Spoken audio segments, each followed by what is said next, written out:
Hello, this video is about Affordable Care Act reporting, filing forms 1095B and 1094B. I will cover key points about Form 1095B, walk through each of the four parts of Form 1095B, and then review Form 1094B. One of the primary provisions of the Affordable Care Act is the individual mandate, which states that each individual must have minimum essential coverage or qualify for an exemption or pay a penalty.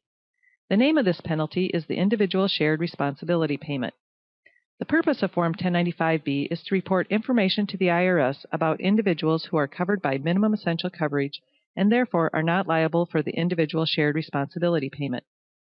Form 1095B is an information return filed by healthcare insurers and self-insuring employers with less than 50 full-time equivalent employees. Form 1094B summarizes the total number of 1095B forms submitted with the transmittal. Let's move on to Part 1 of Form 1095B. On the following slides, you will notice areas on the form circled in red. These circled areas indicate items that changed from 2015. Part 1 is used to report the name, Social Security number or taxpayer identification number, and address of the responsible individual. The responsible individual is the person who would be liable for the Individual Shared Responsibility Payment for any covered individuals. The responsible individual's date of birth is required on line 3 only if a Social Security number or taxpayer identification number is not available. On line 8, enter the identifying origin of the health coverage. Let's go over the available codes for this line. There are 6 possible choices for line 8 on Form 1095B. Code A should be entered if the coverage is from the Small Business Health Options Program. Code B designates that the coverage is employer-sponsored coverage. Code C is a government-sponsored program. Code D is coverage from the individual market. Code E is for a multi-employer plan. And Code F is any other designated minimum essential coverage. Part 2 is used to report information about certain employer-sponsored coverage. This section should only be completed if either Code A or Code B are entered on line 8. Otherwise, this part may be skipped. However, there is one exception to this rule. If an employer is reporting for a self-insured plan, Code B is still entered on line 8, but in this case, Part 2 is left blank. In Part 2, enter the name, employer identification number, and address of the employer sponsoring the coverage for a fully insured health plan. In Part 3, enter the name, employer identification number, and address of the provider. Also, on line 18, enter a telephone number that recipients can call if they have questions about the information on Form 1095B.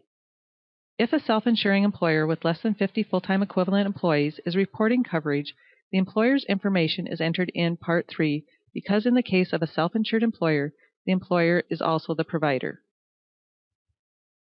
Part 4 is used to report information about individuals covered in the plan.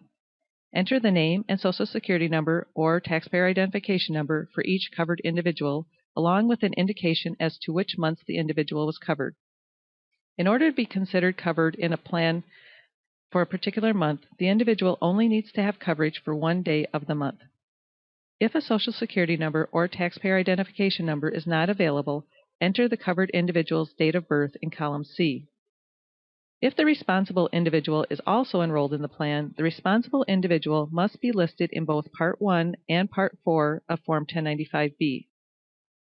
If filing Form 1095B as a self-insured employer with less than 50 full-time equivalent employees, no 1095B is required to be filed for an employee who waives coverage because there would be no individuals covered in the plan for that particular employee.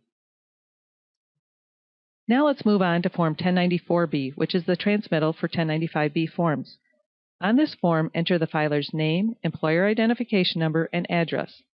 Also, on lines 3 and 4, enter the name and telephone number of a person IRS may contact if they have any questions about the attached 1095Bs.